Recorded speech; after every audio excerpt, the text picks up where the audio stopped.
The Python namespace is just a dictionary. So if we want to rename Django to slash, we can just make an alias, and now we can import slash.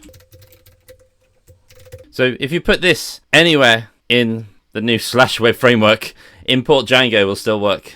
But Django itself at one point decided to rename Django core URL resolvers.py to Django.urls. And what it did, it deleted the contents of URL resolvers.py. So it deletes everything in it because they'd copied it to urls.py. In the old location, they just put from Django URLs import star. This makes everything that used to be in URL resolvers, but now is in urls.py, available from URL resolvers. Not quite as slick as hacking the sys module, but much simpler. It just works. There are many other ways to rename things and to keep everything working for the users.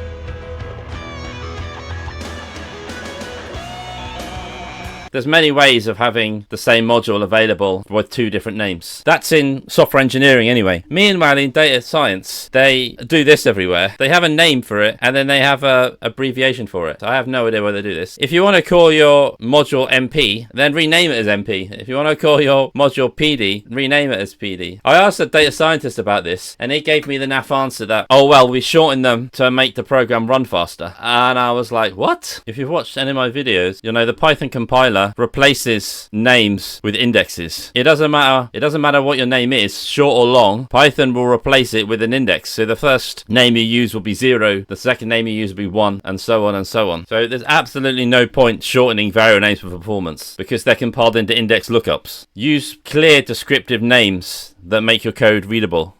We love you, data scientists. We love you.